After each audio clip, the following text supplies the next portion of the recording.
Nós vamos retomar o assunto de colheita, processamento pós-colheita. E em que momento nós estamos, né? Momento que o café foi colhido.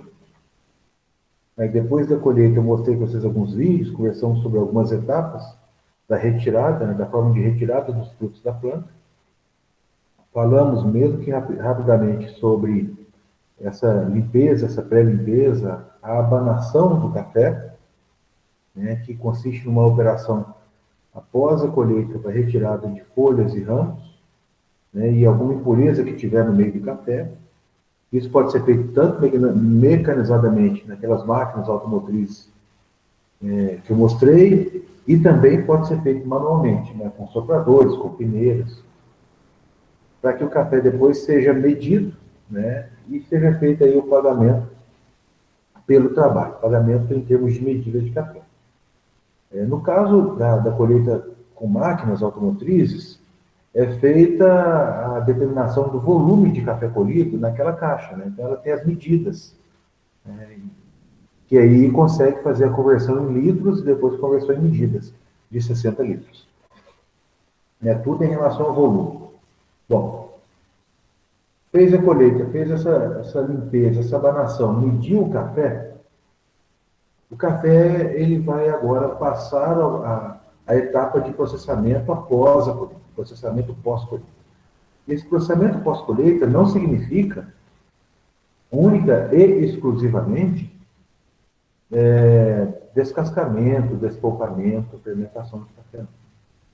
O processamento pós-colheita do café é todo o trabalho que é feito após esse momento de colheita, antes da secagem. Existem algumas propriedades que têm trabalhos mais simples e propriedades com trabalhos mais complexos.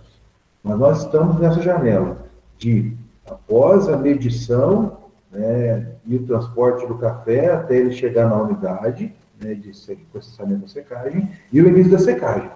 Essa janela. Né? E como eu disse, a diversidade ela é muito grande. Dessas diversas possibilidades podem ser feitas com o café após a colheita em termos de processamento antes da secagem. E é sobre essa diversidade que nós vamos conversar hoje. Né?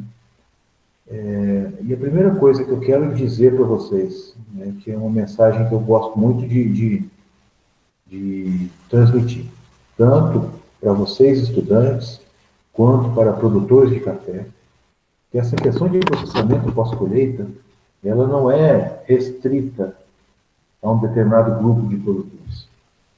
Porque alguns anos atrás tinha esse entendimento que o processamento pós-colheita era descascamento ou despolpamento e só podia fazer produtor grande. Não. A ideia é mais ampla. Né? A ideia ela é um pouco mais ampla e um pouco mais abrangente do que simplesmente essa visão de que eu vou descascar para poder melhorar a qualidade para que eu consiga ter o melhor preço. Não. A reflexão ela vai bastante além disso. Tá? Então, nós vamos iniciar a nossa conversa falando aí uma frase do Silvio Leite, que é uma frase bastante oportuna para nós nesse momento. Ela diz o seguinte: Silvio Leite, primeiro eu quero falar para você de Silvio Leite. Silvio Leite é uma figura bastante importante no cenário dos cafés especiais no Brasil. Sabe? O Silvio, ele é um juiz, consultor em processamento pós-colheita, uma pessoa bastante eclética em termos de conhecimento de regiões, um conhecimento já bem consolidado, de muitos anos de trabalho em processamento pós-colheita. E ele, inclusive, ele presta serviço para a BSA, com relação aos concursos que a BSA realiza. É uma pessoa bem conceituada, né, bastante conceituada, com amplo conhecimento sobre essas questões de processamento pós-colheita e qualidade de café. Em uma das palestras dele, publicada em 2003, ele disse essa frase aí, que o Brasil é o único país onde os produtores podem escolher o método de processamento de acordo com a preferência do consumidor. Na hora que a gente pensa nessa frase, né, que lê ela na íntegra de uma vez só, a gente até acha que é uma frase muito simples, mas na realidade não. Na realidade, ela é uma frase de extrema complexidade, de grande profundidade, porque ela traz uma situação inovadora quando a gente fala em cafés especiais brasileiros, quando a gente fala do acesso de produtores ao mercado de cafés especiais. Então vamos destrinchar o que ele diz nessa frase aí. Ele diz que o Brasil é o único país onde os produtores podem escolher o método de processamento. Tá. Falando em método de processamento, começando de trás para frente, métodos de processamento nós vamos falar em cafés via seca, cafés processados por via úmida, cafés processados por via seca, com fermentação, sem fermentação, cafés processados por via úmida, descascado, despolpado, desmucilado, fermentação seca, o despolpamento por fermentação seca. Então, tem uma série de métodos de processamento que podem ser adotados. Então, já começa por aí a questão do método de processamento. Mas a questão mais importante dessa primeira parte da frase é o fato, né, que ele relata aqui de o Brasil ser o único país onde os produtores têm a oportunidade da escolha. E esse fato ele é de extrema relevância. Se uma propriedade quer fazer café natural que eu me refiro é aquele café que passa pelo processo de secagem até a semente atingir 11%, com todas as suas partes, né, as partes que compõem aquele fruto, íntegras. Não é feita retirada, nem da casca, nem da mucilagem, nem do pergaminho. Tá? Que são as partes do fruto. O fruto permanece íntegro. Isso se chama processamento via úmida, processamento via seca, onde não há a retirada de parte nenhuma do fruto, eu vou detalhar isso aí mais à frente, e o café atinge o ponto de armazenamento de secagem adequado, que é de 11%, íntegro. Tá? E esse café é chamado de café natural. Se o produtor quiser fazer café natural, ele pode fazer. Se ele quiser fazer um outro tipo de processamento, se ele quiser fermentar, ele pode fazer o café fermentado. Vou postar alguns vídeos sobre fermentação para vocês, inclusive. Não é minha especialidade, então existem vídeos que trazem isso de uma maneira mais detalhada, de pessoas que hoje trabalham com isso com profundidade. Pois, pelo fato de isso aí ser um assunto muito complexo, né? Complexo e, no final das contas, as pessoas ainda não conseguiram deter esse conhecimento, isso aí a meu modo de ver, né? Deter essa técnica de uma maneira regrada.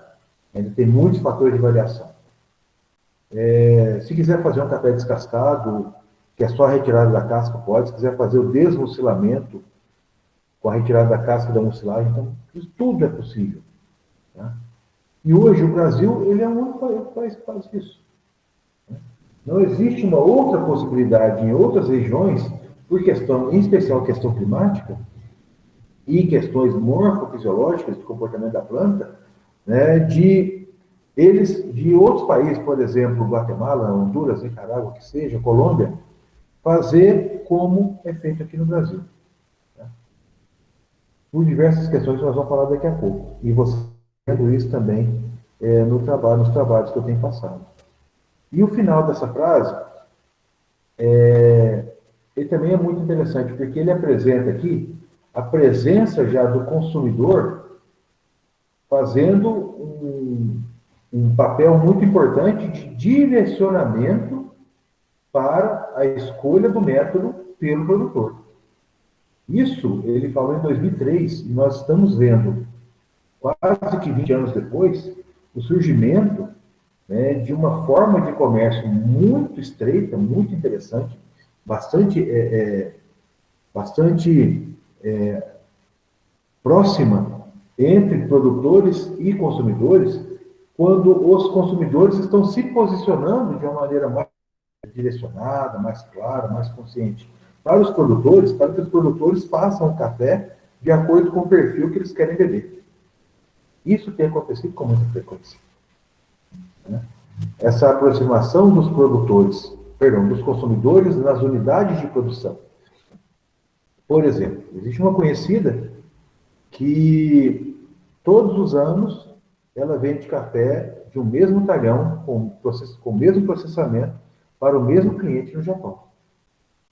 E esse cliente do Japão compra o café descascado, compra o café de segundo, o descascado de primeira linha, o descascado de segunda linha, compra todo o café que é produzido naquele talhão. Né?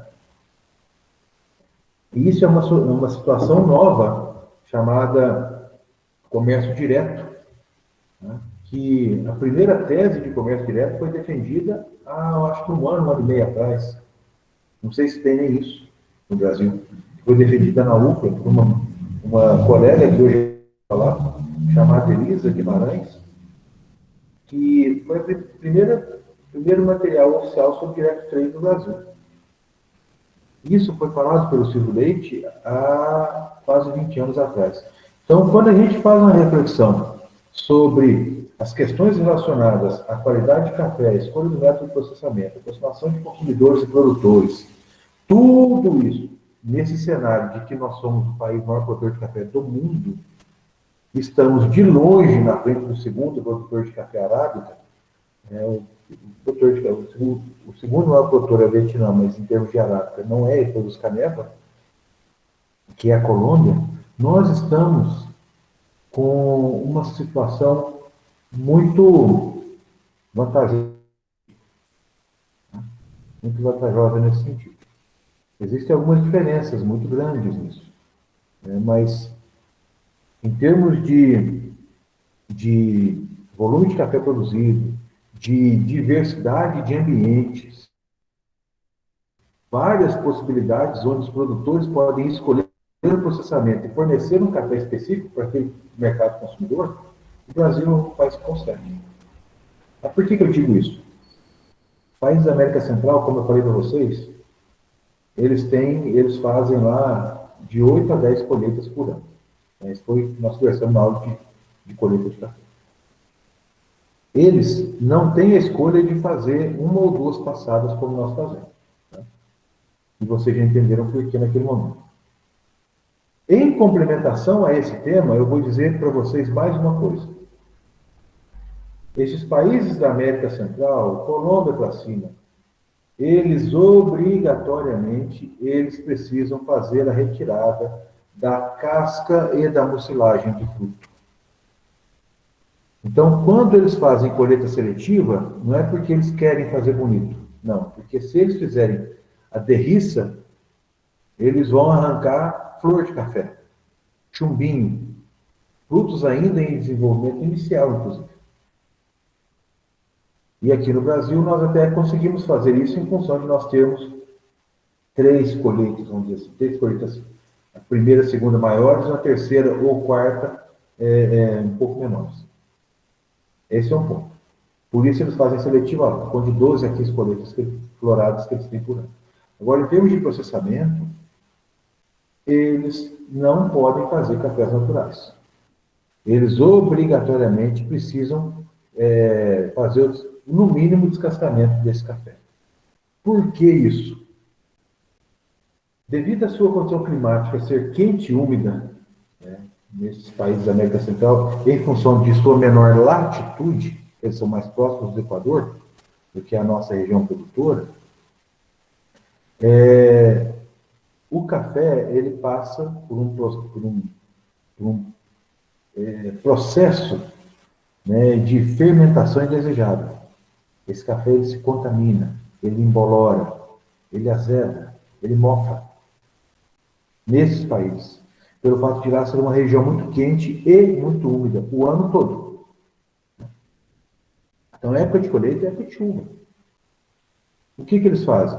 Faz a colheita do maduro, descasca, retira a casca. Quando eles retiram a casca, eles diminuem em torno de 50% do volume do café, de 40% a 50% do volume, em litros. Depois eles retiram essa mucilagem, seja em tanques de fermentação, que está em desuso, ou em equipamentos que fazem retirada por atrito, que são desmuciladores. Quando eles fazem isso, eles conseguem de uma forma bastante padronizada, eu vou me referir a isso daqui a pouco, atingir 11% de umidade em 48 horas. Então, eles colhem, processam esse café, lavam, descascam, desmucilam e colocam esse café em secadores para poder secar. E em 48 horas, o café que estava na roça ele já está seco na fruta. Eles não podem deixar o café exposto às condições climáticas, eles não podem fazer cafés naturais, porque o risco de perda de qualidade é muito grande, em função das suas condições climáticas. Então, o café vai embolorando. Isso ficou claro para todo mundo aí? Eu posso depois mostrar algumas fotos para vocês das viagens que eu já fiz, e existem fotos muito interessantes. Eu vou preparar o material, depois a gente marca, vamos ver semana que vem eu consigo preparar isso. Ou para eu postar, alguma coisa nesse sentido. Alguém tem alguma dúvida com relação a isso? Até agora? E existe um detalhe muito. Deixa eu ver aqui no chat. Existe um detalhe muito importante também com relação a esse processamento pós-colheita, que diferencia muito as origens, né? Em especial Brasil e América Central. Aqui no Brasil, o produtor planta, ele tem lá todo o material que pode escolher, o produtor planta, maneja, faz a planta crescer, faz a planta produzir. Quando o fruto está maduro, ou quando a maior parte dos frutos atinge o estado de maturação completa, o produtor faz a colheita e a responsabilidade do processamento pós-colheita e da secagem, ela é do produtor. O produtor colhe, abana, o risco do custo de colheita, o risco do processamento pós-colheita, o investimento nas tecnologias, ele é da propriedade. Aí o produtor assume o risco da secagem, ele assume o risco do armazenamento, ele assume o risco do beneficiamento, ele assume o risco do transporte desse café até que o café seja entregue em um posto de comercialização. O café, esse café que o produtor entrega, seja no armazém, seja numa cooperativa, seja num corretor, esse armazém já está seco, perdão, esse café já está seco. Não tem o que se possa fazer para corrigir alguma situação em termos de processamento pós-colheita ou secagem, ou beneficiamento. O que pode ser feito depois é o rebeneficiamento, que nós vamos conversar sobre isso mais adiante. Eu vou mostrar algumas fotos para vocês de máquinas que padronizam o café. Mas quando o café está com 11% de umidade, e ele vai seguir e a amostra é elevada para ser comercializada, toda a situação antes disso, ela é do produtor. Vamos analisar isso. Nós temos uma variabilidade enorme entre propriedades em função de nível tecnológico, em função de condições microclimáticas, em função de cultivo de processamento pós-colheita, de características de tulha, de cuidados que são destinados ao café nesse momento. Isso já gera uma variabilidade muito grande. Além disso, existem as diferenças micro-regionais, macro-regionais e macro-regionais. E existem diferenças que são ainda quase que continentais. Se a gente pensar que existe produção de café num grande cinturão aqui no Brasil, com uma ampla latitude.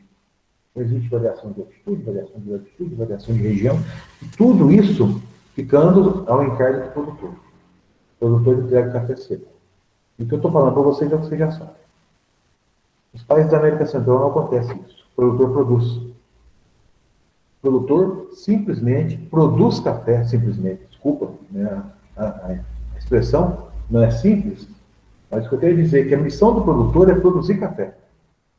Então, ele tem todo o trabalho, né, as práticas agrícolas de produção do café, ele faz a colheita seletiva desse café, e quando ele está com esse café colhido, ele leva esse café para unidades de processamento conjunto.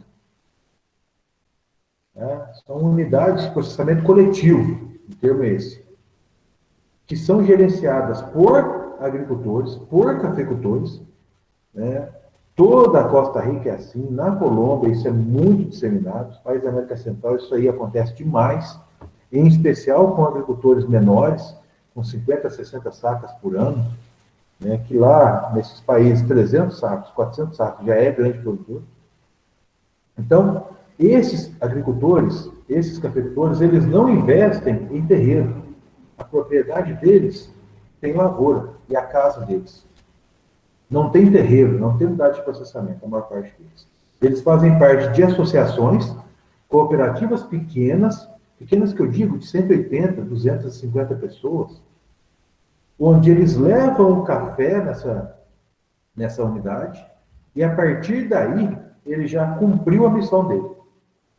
Ele entrega o café maduro, lá eles fazem uma avaliação de porcentagem de fruto verde, porcentagem de fruto xoxo e porcentagem de fruto brocado. São as 3 avaliações que eles fazem. O quanto tem de verde, e aí desconta se tiver muito, o quanto tem de xoxo, e aí desconta por conta do rendimento, e o quanto tem de broca, que também desconta, e eles retiram os frutos brocados, porque os frutos brocados boiam. Então, boia é fruto de menor densidade, fruto boia e fruto xoxo, eles separam, né, colocam uma amostra desse café na água, então faz a separação, depois faz a contagem de verde. Isso aí quando o lote de café chega. A partir daí, o produtor ele recebe um documento que diz o quanto de café ele entregou em litros, e isso vai conferir a ele um crédito. Aqui no Brasil, o produtor entrega a saca de café e isso confere a ele o crédito.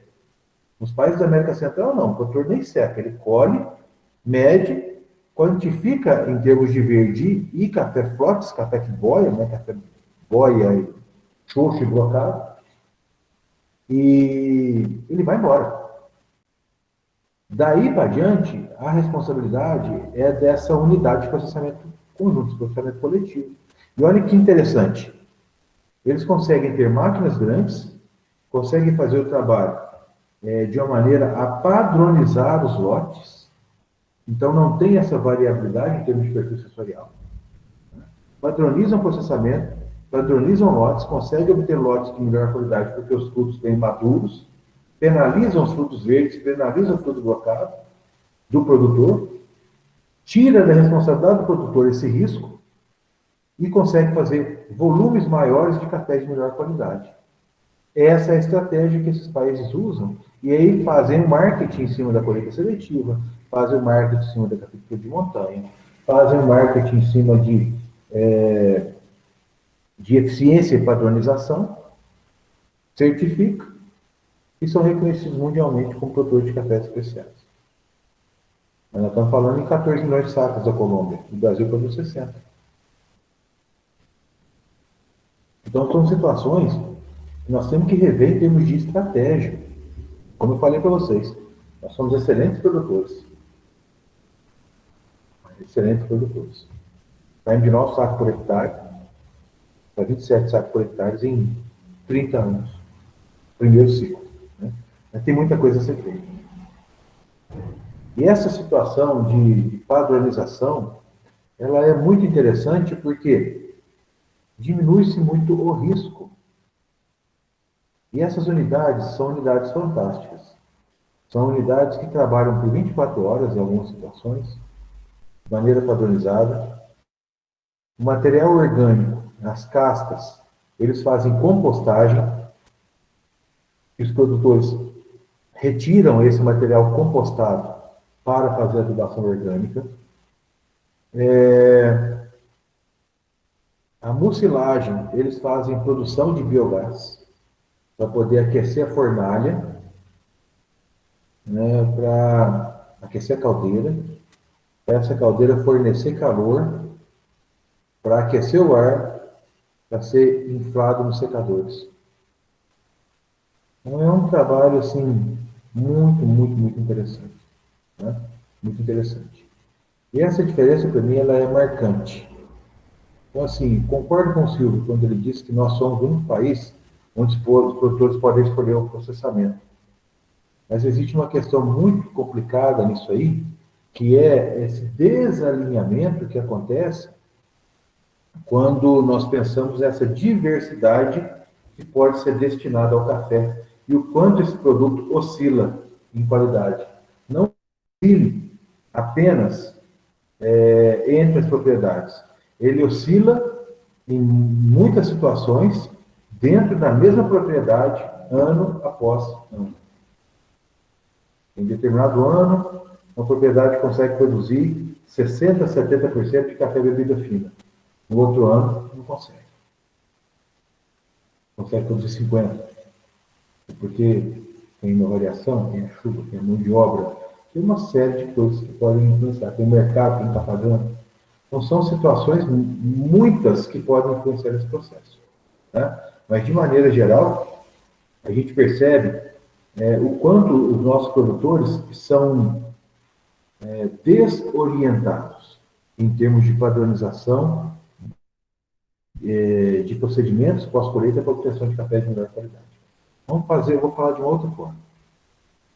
Vamos imaginar uma cooperativa onde tem 12 mil cafeicultores associados, que está presente na maior parte das regiões de café do Brasil, e essa cooperativa, ou essa empresa, ou essa instituição, fizesse um direcionamento para que os produtores optassem e oferecessem algumas garantias para eles, para que eles optassem para um tipo específico de processamento, de uma maneira padronizada, orientada, acompanhada, para que isso diminuísse o risco, tanto do produtor e desse grande grupo, dessa grande empresa, porque isso daria um porto seguro aos produtores e, por outro lado, também daria uma consistência maior nesses lotes de café, no sentido deles atingirem um padrão mais elevado, consistente e constante, tanto entre as propriedades quanto nos anos sequenciais. Olha que garantia de fornecimento de produto de alta qualidade que pode ser conseguido para que isso seja vamos dizer assim, uma base segura para que o departamento de marketing fizesse aí um trabalho de venda de mercado futuro. Mas tudo começa na base. Vocês imaginem se nós conseguíssemos implantar na nossa região unidades de processamento coletivo que atendesse aí 15, 20 produtores, obviamente numa estrutura, né, numa pirâmide, alguém que compra esse café e, vamos dizer, cada município com 10 grupos desses para atender 20, 25 propriedades por grupo, nós teríamos aí no município em torno de 300 a 400 propriedades fazendo cafés padronizados. Imagine isso aí em 10 municípios, em uma determinada região, onde esses produtores alinhados conseguiriam fazer um volume de cafés de melhor qualidade, de maneira consistente e padronizada, ano após ano, para poder garantir mercado futuro de cafés especiais. Então, quando eu falo para vocês que nós estamos caminhando nessa questão dos cafés especiais, nós realmente estamos caminhando nessa questão de cafés especiais. Passamos por muitas dificuldades com relação, em especial, à organização dos produtores. Mas países que são menores produtores do que a gente têm aí um nível tecnológico e organizacional e para nós pode ser referência, que foi o motivo que me levou a fazer algumas viagens, conhecer o que esse povo faz.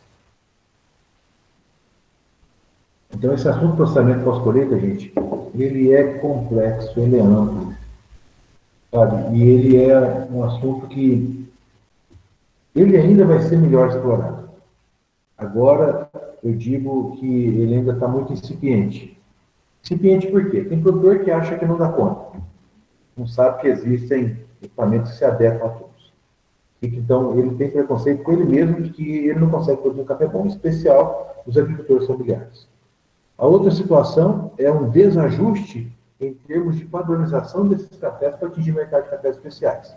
Porque os compradores pouco influenciam no que a propriedade faz. Os compradores que eu digo, não os consumidores finais, como diz aqui a frase do leite. Eu me refiro àqueles que são os intermediários, os armazéns. Eles ficam ali para receber o que o produtor quer entregar. Se o produtor entrega café bom, ele recebe. Se ele entrega café ruim, ele recebe. Mas não tem um trabalho de falar assim, olha, meninos, produtores, vamos fazer aqui um trabalho que tenha esse objetivo. Não tem. No Brasil ainda não tem. Então são situações essas que vocês ainda vão ver muito quando vocês, se vocês forem trabalhar com café, ou trabalhar com cafés especiais, vocês vão se deparar muito com isso, tá? Muito bem, tem alguns minutos que eu estou falando sobre o leite. Alguém quer fazer alguma pergunta?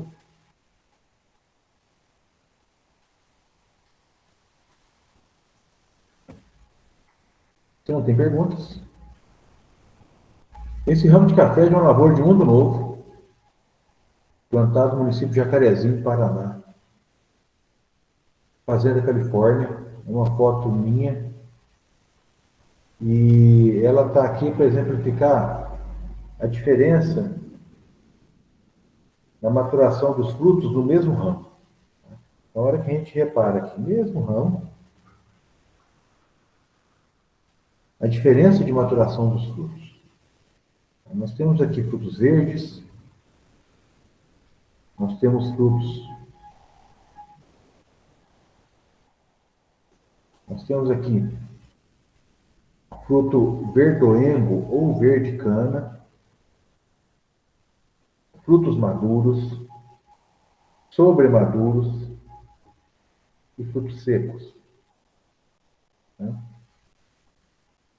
Nós temos no mesmo ramo frutos que apresentam comportamentos completamente diferentes. Esse aqui finalizando a granação, esse aqui na transição entre o verde e o maduro, os sobremaduros e os secos, são frutos que apresentam uma diferença morfológica muito grande.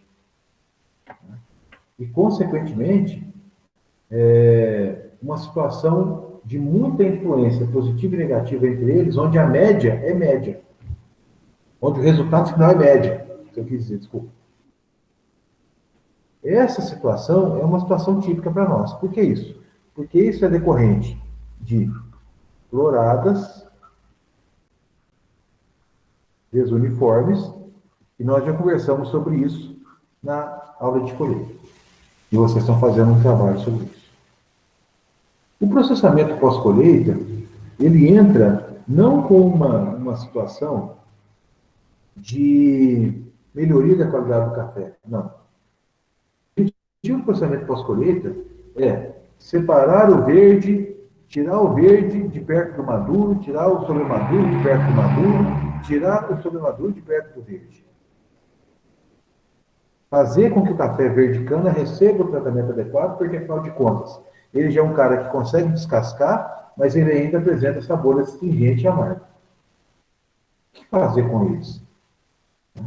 Então, essa questão do processamento, o destino que é feito ao café, em termos de processamento via úmida, é basicamente a separação. Mas essa nossa aí, essa é a realidade que nós temos.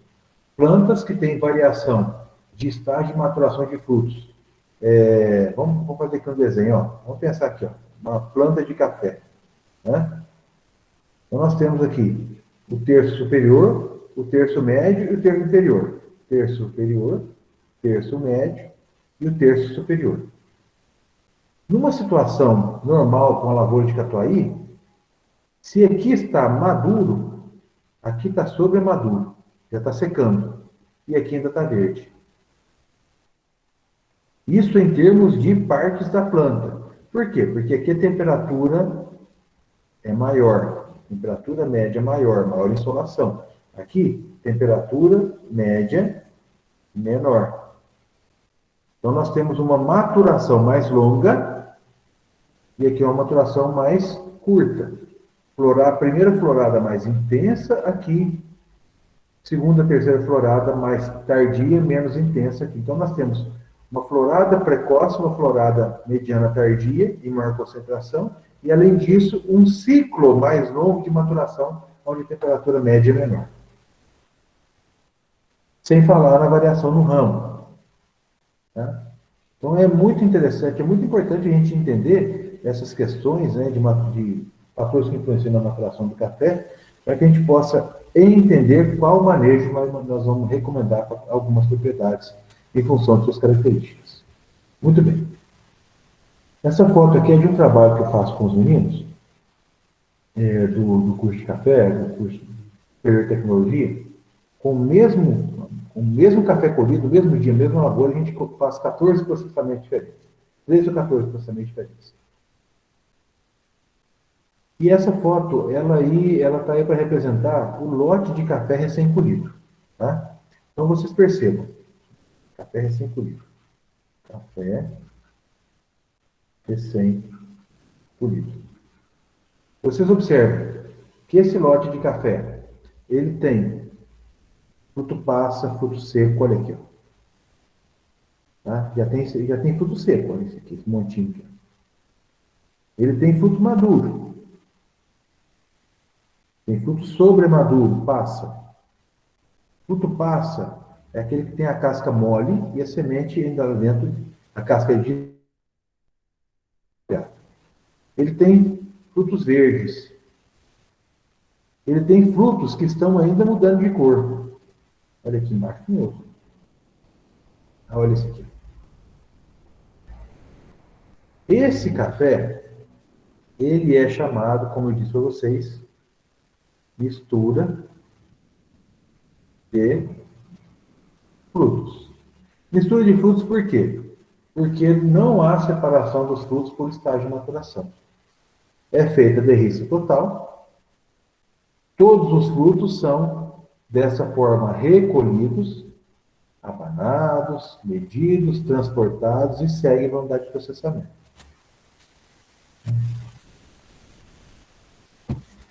Aqui é uma foto de um rapaz chamado Ademar, fez curso de café conosco, e ele passou essa foto para mim. Essa foto também é bem, bem interessante. Vocês percebam aqui o trator, aqui em cima, né? O tratorista dirigindo nesse sentido.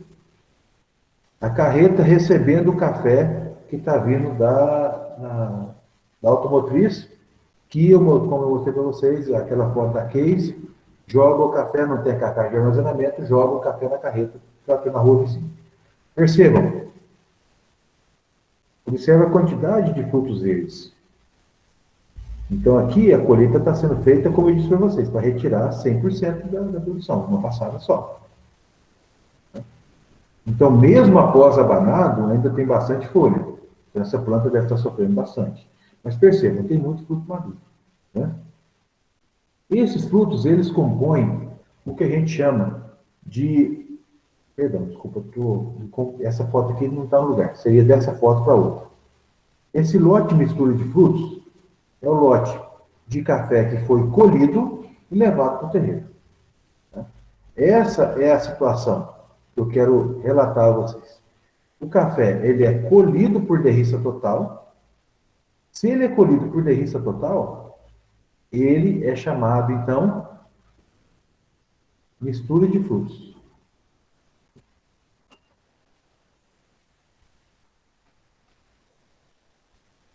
Opa. Eu vou apagar aqui.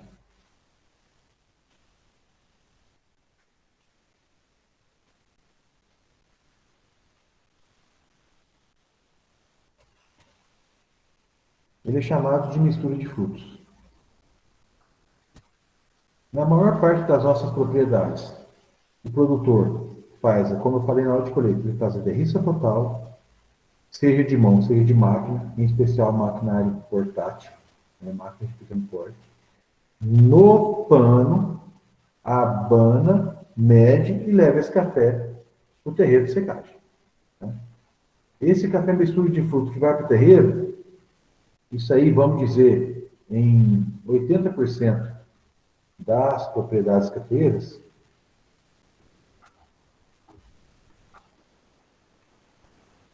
esse café, ele é chamado de natural não lavado.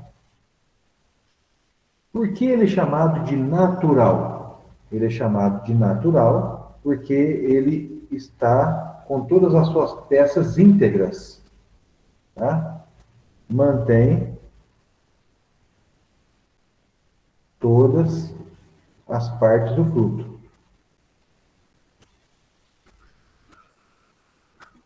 O fruto, então, ele permanece íntegro. Tá? Esse tipo de processamento que mantém o fruto com todas as suas partes íntegras, né, ele é chamado de processamento via seca. Processamento via seca. Esse processamento via seca, ele pode acontecer também com o lavador. Eu vou chegar nesse ponto daqui a pouco. Mas o que eu quero mostrar para vocês? Quero mostrar que o café mistura de fruto, que está em 80% das nossas propriedades aproximadamente, do jeito que ele sai da roça, ele é medido e vai para a secagem. A maior parte da secagem é secagem de terreiro. E uma outra parte é terreiro mais secador. Tá? Atingiu os 11% de umidade, esse café ele vai ser beneficiado. Esse tipo de processamento se chama processamento por via seca e o lote ele é denominado como natural não lavado. Vamos refletir sobre isso e o que isso aí é importante para nós. Natural não lavado porque não passou no lavador. Então nós já temos aí uma questão muito complicada para administrar. Vamos pensar em tudo que eu falei para vocês dos países da América Central. Lá eles fazem colheita seletiva e fazem processamento por via úmida, descascam o café. Aqui no Brasil, nós somos reconhecidos por produzir café mistura de fruto, que tem verde, verde cana, maduro, passa e seco, tudo misturado. Quer dizer, fruto que não atingiu o estágio de maturação completo e fruto que passou disso aí, porque o produtor tem em mente que a planta tem que ter uma média, ela não pode ser nem muito verde nem muito seco, para determinar o ponto de colheita, e isso aí está na aula de maturação. Né? Tem uma aula gravada sobre maturação nesse mesmo tópico, para vocês darem uma olhada. E nisso, esse café, mistura de fruto, que não é lavado, ele vai ser secado e atingir os 11% de umidade. E esse café é o grande volume de café do Brasil. O que significa um café não lavado? Vocês viram aquele vídeo da varreção, que vídeo mais triste? Que é a questão lá da café de chão? Essa é mais uma dificuldade que nós temos em termos de imagem. Infelizmente, lá fora, o que uma boa parte das pessoas enxerga no Brasil é que nós temos produção de grande volume de café, um café de baixa qualidade, mistura de frutos e um café de terreiro de chão, não lavado. Sem falar em outras coisas. Sem falar em uso indiscriminado de defensivos, que eu não estou falando que faz, não é isso não. Eu só estou falando que é a imagem que se tem lá fora. De mão de obra, sem contratação, de trabalho, trabalho com condições que não são as ideais. Então, tudo isso eles falam do Café do Brasil, porque eles tentam manchar a imagem do Brasil. Lógico que existem muitas situações que são complicadas, não só no Brasil, mas no mundo todo. Mas eles fazem um rótulo para que eles consigam colocar o Café do Brasil naquela taxa que eu falei de subpreço, né, em termos de Bolsa de Nova York. Agora vamos voltar aqui. Processamento via seca de café natural, não lavado, mistura de frutos. Quando eu falo isso para vocês enxergam que esse processo é um processo que leva à produção de cafés de boa qualidade? O que vocês pensam sobre isso? Eu acho que não. A imagem que se tem, Antônio, é a imagem conturbada do processo, né? Que mais que vocês sabem, vocês falam sobre isso? Alguém tem alguma opinião sobre isso?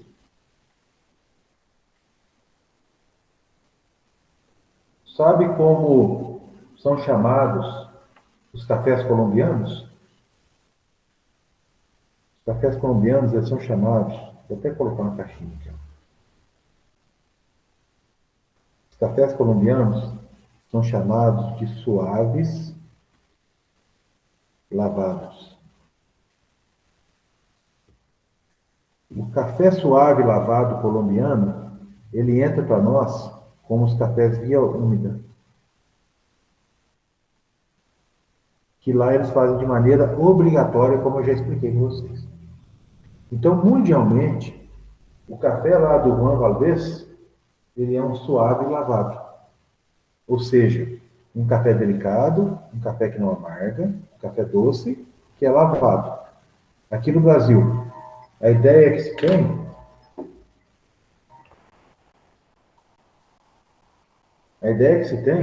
é de um café mistura de fruto, que não é seletivo, não lavado. E o que é não lavado? Essa é uma questão muito importante. O que é não lavado? Vocês estão entendendo a imagem? O que eles fazem conosco? Não lavado é aquilo que é sujo. Então, nós precisamos aqui no Brasil de uma política que direcione a produção de cafés para que se mude a imagem. Está acontecendo? Está acontecendo. Existem muitas regiões que estão fazendo um trabalho muito legal em termos de indicações geográficas, indicação de procedência e denominação de origem. Essas indicações geográficas, elas falam, as indicações de procedência, elas dizem o seguinte: esse café veio de determinada região. E essa região tem história. E a questão sociocultural é essa. Isso é indicação de procedência. E existem ainda as denominações de origem. As denominações de origem, elas falam o seguinte: o café que vem de determinada região do Brasil, desse ponto aqui do Brasil, ele vai sempre produzir determinado perfil sensorial. Ele sempre vai ser assim. Por quê? Porque aqui são adotadas boas práticas agrícolas e boas práticas de processamento pós-colheita, que vão sempre levar a isso. Isso é denominação de origem. Quando a gente fala que o produto produzido nessa região, ele sempre vai ser assim, dadas as condições adequadas de manuseio. Isso é uma forma de mudar a imagem. Compreenderam?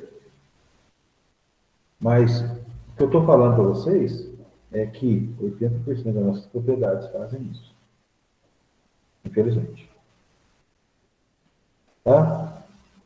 Então agora a gente junta nesse balaio a primeira conversa que eu falei para vocês, né?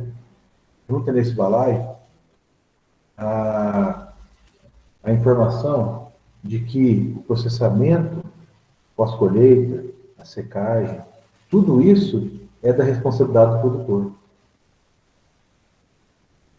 O produtor, ele não tem uma orientação clara que vai falar para ele: você faça tal processamento, que esse processamento vai produzir determinado tipo de café que eu vendo esse café.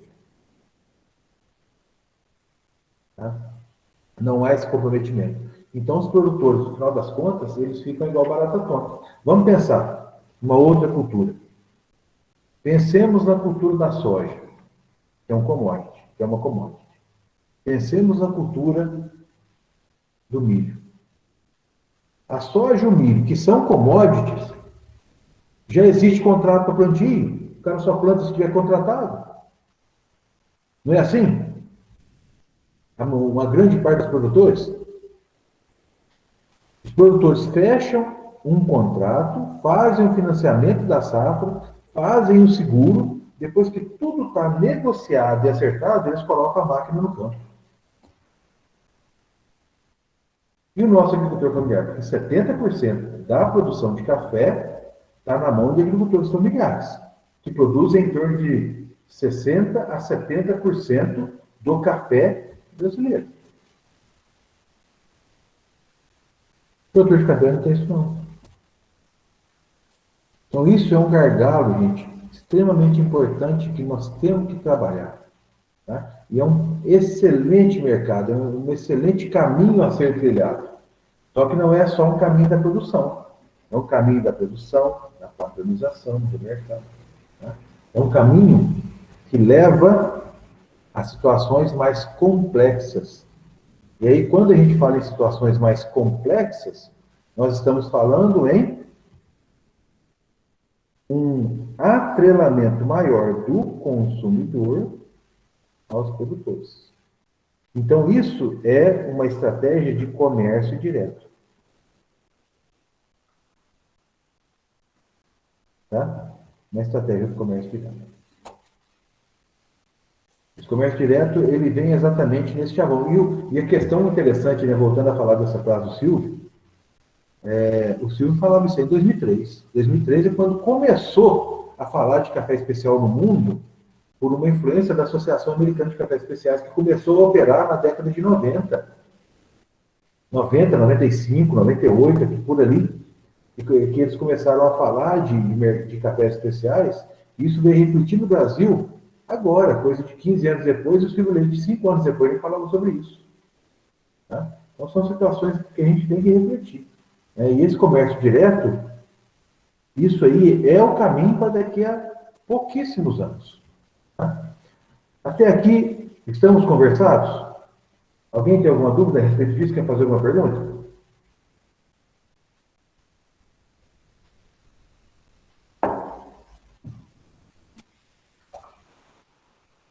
Sem perguntas?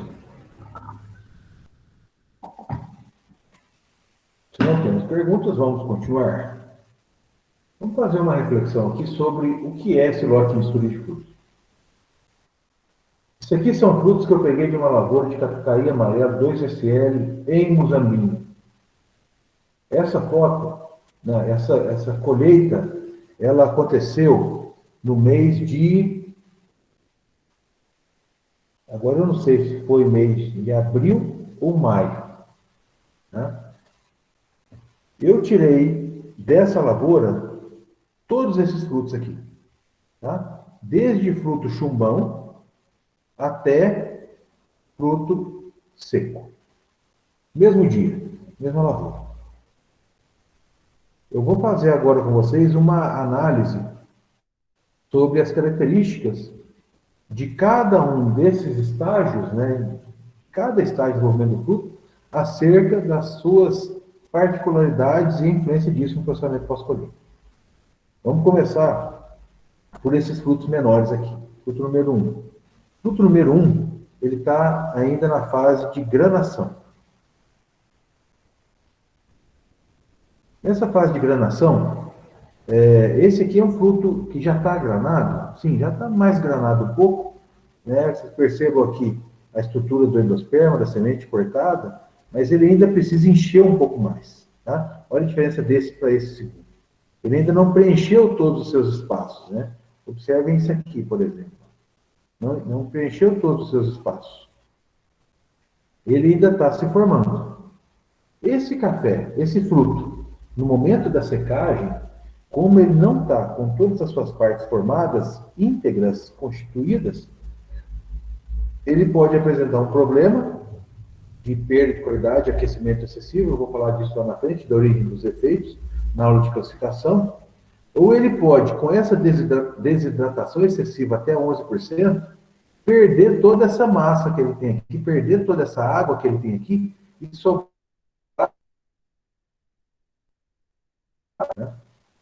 Por isso é que nós não podemos colher o café muito verde, porque o café muito verde ainda não granou. Então, isso é um problema grave de rendimento. Aqui já é o café verde granado. Tá? Verde granado. Café verde granado, observe, a casca resistente, totalmente íntegra, e todo o espaço no interior do fruto totalmente preenchido. Esse aqui já granou. Né? A partir desse momento aqui, percebam, né? Aqui ele está no formato correto da semente, a semente foi cortada no meio, né?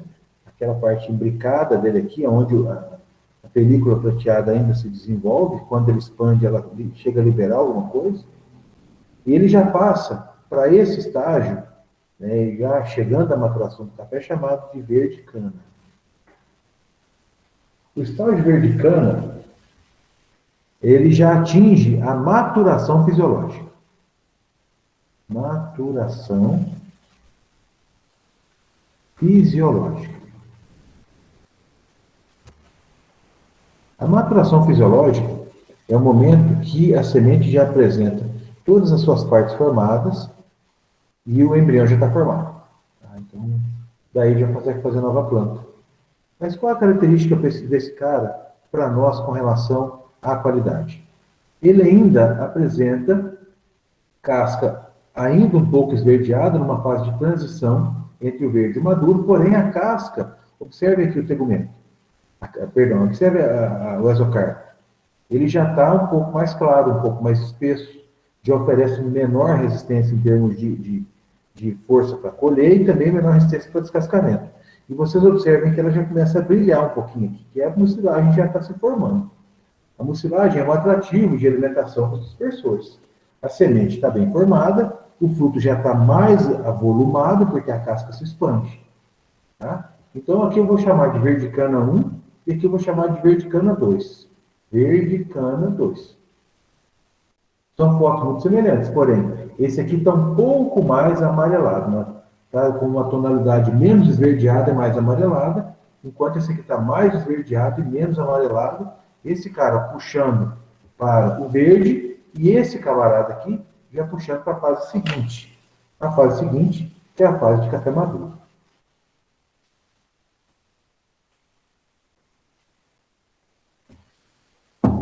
Aqui, vamos chamar aqui de fase, foto número 4, né? Aqui, foto número 1, foto número 4, fruto número 4, fruto número 9. Opa, 4 nada, Rafa, tá louco, a conta não. Peraí, borracha.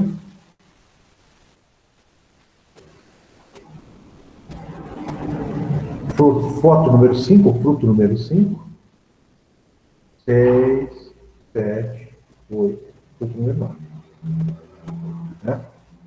Esse cara aqui é o fruto número 5. Aqui nós temos o café maduro. Maduro, vou chamar de maduro 1 e maduro 2. Não existe isso em termos de desenvolvimento do fruto, maturação do fruto. Estou falando para vocês aqui de maneira didática, tá? Porque existem diferenças. Observem nesse fruto. Um fruto amarelo, um amarelo mais claro, quando a gente vem lá do verde cana 2, que ainda está verde, pula para o maduro 1, já é um café de cor mais uniforme, maduro. Percebam aqui a espessura, tá, da casca, né? A presença da mucilagem brilhando, a semente já formada, né? E esse fruto eu já tive dificuldade de cortar, ele já deu uma enjambrada, né? Diferente desses anteriores aqui, que não enjambrou, consegui cortar tranquilamente. Agora esse aqui ele já deu uma enjambrada no corte, porque a casca já está mais frágil. Agora, o maduro 2, esse cara aqui é uma delícia, tá? Percebam que a casca aqui está definitivamente maduro, definitivamente amarelo e um amarelo mais escuro. E essa é uma questão muito importante quando vocês fazem trabalhos, experimentos com cafés amarelos em fazendas, quando determina ponto de colheita de frutos, de lavouras de frutos amarelos. Tem muita gente que colhe o café aqui, ó, achando que aqui ele já está pronto. Ou colhe ele aqui, ó, achando que aqui é o máximo da qualidade. Não é esse aqui. Percebam que a casca já está com amarelo bastante escuro e olha a espessura dessa casca.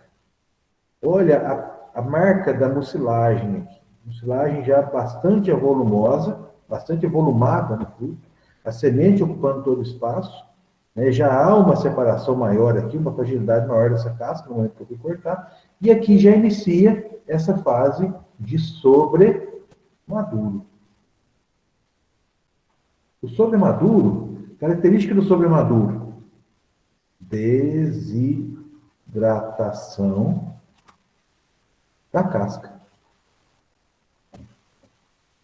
A semente está com 50% de umidade. 50% de umidade. 50% de umidade. 50% de umidade. Tá? Só que a casca já começa a apresentar sinais de desidratação. Olha esse espaço aqui, ó. É o espaço entre os frutos. Observem aqui, ó. Aqui é o pergaminho. O fruto já está com a casca mais fina, diferente dos anteriores com a casca mais grossa. O fruto já apresenta lesões ou manchas relacionadas à seca. Isso não é problema. Isso não é perda de qualidade. Isso é seca. Limite seca, desidratação da casca. Mais que isso, nesse ponto aqui já tem problema. Aqui já é problemático. Mas até aqui não. Até aqui não. Café descasca tranquilamente. A umidade, a semente está muito úmida, mas a casca está desidratando. Esse café, ele ainda pode ter o mesmo comportamento no lavador, que eu vou explicar para vocês, com relação aos anteriores. Até aqui eu estou falando para vocês de cafés de maior densidade. A partir do momento que a gente chega nessa fase aqui, ó, já acontece uma diminuição, não é esse símbolo. É uma diminuição. Diminuição da densidade do fruto. Não é da semente, não. Densidade do fruto. Por quê? Porque começa a aparecer muito espaço vazio aqui dentro. Observe, a mucilagem já secou e ficou ar aqui. Então, esse ar que está aqui, ele vai ser um tipo de uma boia para poder esse fruto boiar no lavador. E ele não afunda. Então, com a diminuição dessa densidade dos frutos, nós já conseguimos separar esses caras aqui, adiante, desses caras aqui no lavador.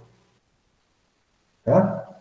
A casca já está bem mais seca, já tem uma mancha mais consistente aqui, já não tem mucilagem mais, já houve o início do desprendimento da casca com o pergaminho, mucilagem já está seca, e nesse ponto a semente já começa a desidratar.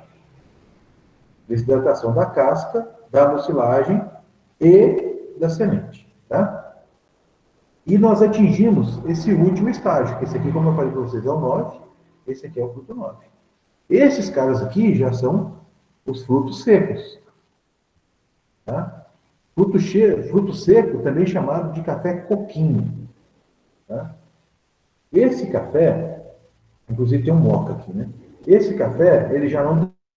Esses caras aqui, até esse camarada aqui, ó, já consegue descascar com facilidade, e esse aqui já consegue descascar com certa facilidade. Tá? Então, quando eu falar para vocês de linhas de descascamento, a primeira linha de descascamento vai até esse sobremaduro com a casca úmida. A segunda linha de descascamento já começa a falar desse cara aqui. Tá? E nós já vamos conversar a respeito. E aí nós já iniciamos os frutos secos. Observem o aspecto desse cara. A casca toda escura, né, totalmente seca, a semente já desidratada, já apresenta um distanciamento do fruto da casca, aqui é o espaço da mucilagem, aqui é o pergaminho, aqui é película prateada e aqui é semente. Já está tudo separado. Diferente da foto anterior. Aqui, ó, está tudo junto. Aqui houve a desidratação da casca e da mucilagem, mas a semente ainda está grudada aqui no pergaminho. A distância é muito pequena. Aqui não. Aqui já existe um vazio enorme. A semente já está desidratada, até a cor dela mudou. Olha a diferença de cor dessa semente com 50% de umidade, em média. Isso aqui pode chegar até 60% de umidade. Nessa situação, nós temos aqui frutos que podem ter entre 25% a 35% de umidade, enquanto os caras aqui estão a 50%, 60%. Então, isso é extremamente importante ter essa identificação e é extremamente importante ter esse entendimento da necessidade de uma lavoura com maturação uniforme de frutos para a obtenção de café de boa qualidade. Porque o que é o lote mistura de frutos, crianças? O lote mistura de frutos, como eu falei para vocês, verde, verde cana, maduro, passa, seco, é todos esses caras juntos. Esses caras aqui, que ainda estão em fase de granação, esses caras aqui que estão entre 50% a 60% de umidade, e essa turma aqui que está 25% a 30% de umidade. E uma outra coisa, esse fruto está aqui, ele está aqui proposital. Observem que ele está todo colorizado. Por que isso? Porque é um fruto que está exposto às condições ambientais, de umedecimento pelo orvalho, seca durante o dia com sol, contaminação, presença de micro-organismos. Então, além disso tudo, nós temos, nessa situação, frutos verdes, adstringentes, amargos, que esse aqui também fazem parte, frutos maduros, doces, sem adstringência, com excelente qualidade, e frutos que podem apresentar uma grande chance de perda de qualidade por atividade fúngica. Perda de sabor, aparecimento de sabores estranhos, gosto de mofo de terra, de madeira, azedo, além de, pela diferença da umidade, esses caras aqui secarem antes do que esse de 50% a 60% de umidade. No final das contas, nós vamos ter um lote de mistura de frutos que esses frutos aqui, 12, 13, 14% de umidade, e essa moçada aqui vai ter 8, 9, 10% de umidade. E na média, nós temos 11% de umidade. Na média. Só que esses camaradas aqui, eles quebram na hora de beneficiar. Esses aqui mais úmidos, eles branqueiam. Eles têm uma atividade de água, e vocês viram isso aí na aula de tecnologia de sementes, uma atividade de água maior. Se existe uma atividade de água maior, a atividade embrionária, ela permanece. A degradação química, bioquímica, fisiológica, ela é muito maior em sementes com maior umidade. Então, você tem um café que perde qualidade muito rapidamente, que é essa turma aqui mais úmida, essa turma aqui que seca demais e quebra na máquina, mas que na hora do produtor fazer a umidade, ele chega na média de 11%, e esses 11% representa toda essa mistura de frutos. A hora que esse mafuá de gato chega lá no mercado internacional, eles conseguem pegar esse aí sensorial. E fala do café brasileiro mediano. Então é uma situação bastante complicada. E a gente percebe o quê? A possibilidade, a chance de fazer um excelente trabalho. Como que é esse excelente trabalho? Deixa eu apagar isso aqui. Não vai ficar muito bagunçado. Um excelente trabalho. Deixa eu zerar esse slide aqui.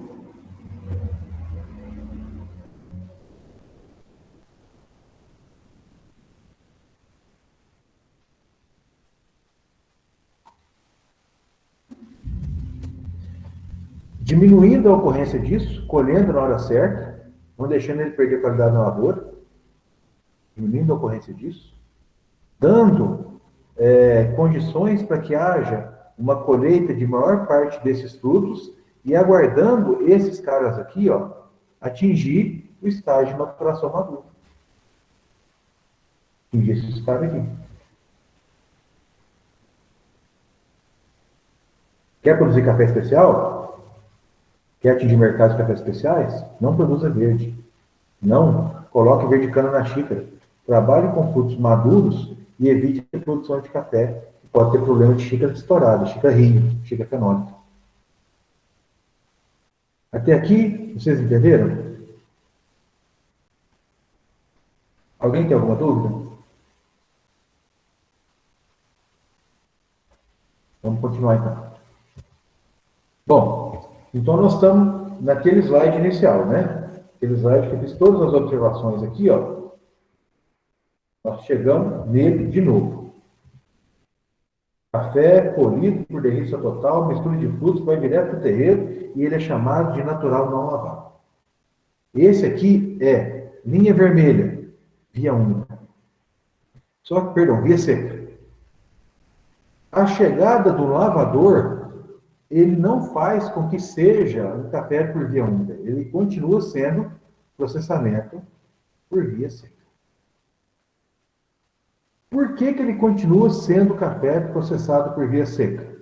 Porque o processamento por via seca, ele mantém o fruto com todas as suas partes íntegras. Tá certo? O café via seca, ele vai produzir café natural. Opa! Vai produzir café natural. Café via seca, café natural. O lavador, ele é um equipamento bastante simples. Se vocês relembrarem o que eu disse aqui com relação à densidade, a desidratação da casca, a densidade, isso é o funcionamento do lavador. Esse lote de cafés que tem todos os frutos, esses frutos são colocados no lavador, e o lavador, ele é uma caixa com água. Essa caixa com água, esse fruto, ele vem aqui nesse sentido, ó. Eu vou achar depois os vídeos que eu tenho de lavador funcionando, o negócio que eu não estou conseguindo achar onde eu coloquei. Esses frutos são colocados nessa caixa com água, e essa caixa, que tem capacidade de 400, 500, 600 litros, dependendo do volume de café que vai trabalhar por hora, ela tem uma saída por baixo dessa entrada que joga do lado de cá, por baixo, né? Vem aqui por baixo. Os frutos de café são colocados na água. Aqueles frutos que estão em início de desidratação da casca, que já perderam densidade, eles vão boiar na água por conta dessas bolsas de ar que tem dentro do fruto. Porque começou a desidratar a casca, começou a desidratar a mucilagem, e esse volume é ocupado por ar. Outras situações, frutos brocados ou bloqueados, e fruto xoxo, que é fruto que não tem as duas sementes, com loja vazia, ele também tem bolsa de ar lá dentro, então ele boia. Tá? Esses caras, eles permanecem nessa linha sobre a água. Então eles vão boiar na água, por isso que é chamado de fruto boia, porque ele boia na água. No que ele boia na água, essa água direciona esses frutos para essa saída. Aqui o piso é furado, a água infiltra e os frutos são jogados mais adiante na saída do lavador. Esse fruto aqui é o lote de boia, chamado de boia lavado. Boia lavada é porque passou pelo lavador, né? Fez a separação por densidade. Os frutos mais pesados, vocês observem aqui, é o lote de verdes e maduros. Aqui estão os sobremaduros e os secos. O lote de verdes e maduros são cafés densos. Por que eles são densos? Porque eles não têm espaços vazios dentro do fruto, como eu mostrei para vocês. Esses frutos de maior densidade, eles compõem o lote de maduro mais verde lavado. Tá? Quer fazer café especial? só com o lavador, atrasa um pouco a colheita, vai ter um pouco mais de boia, aí vocês passam a proteção desses boia lá na lavoura, para que ele não chegue nesse ponto aqui de mofo, passa a proteção dele lá com algum sanitizante.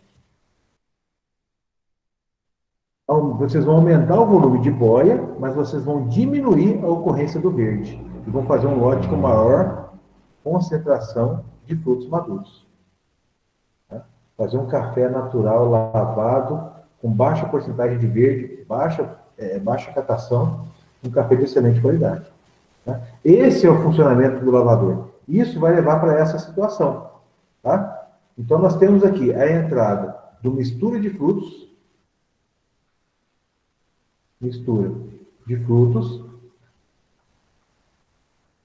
e aqui nós já temos a saída do verde maduro, que são cafés de maior densidade, para esse lote de café boia, que é um lote de menor densidade. Tá? Esse cara boia vai para o terreiro de secagem e aí vai ser o chamado boia lavado. Aqui, ó, já mudou. Um café lavado. O verde maduro vai para o pátio de secagem e aí inicia todo esse processo de secagem e quando ele estiver com 11%, ele vai ser armazenado e constitui um lote de natural lavado. Tá? Natural boia lavada, para dizer de densidade menor, natural lavado, densidade maior. Tá? Esses são os termos que nós utilizamos. Tudo isso aqui, gente, tudo isso aqui é via seca. E todos esses lotes são íntegros. Todos esses frutos atingem o ponto de secagem de 11% com todas as suas partes. Isso é via seca. Não é porque usa o lavador tem água que vira via úmida. Não. O via úmida é um termo destinado ao descascamento. Tá? Do descascamento para diante. Tranquilo, gente? Até aqui, tudo certo? Alguém tem alguma dúvida?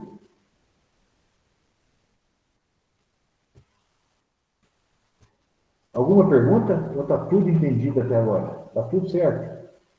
Não é possível. Bom, beleza então.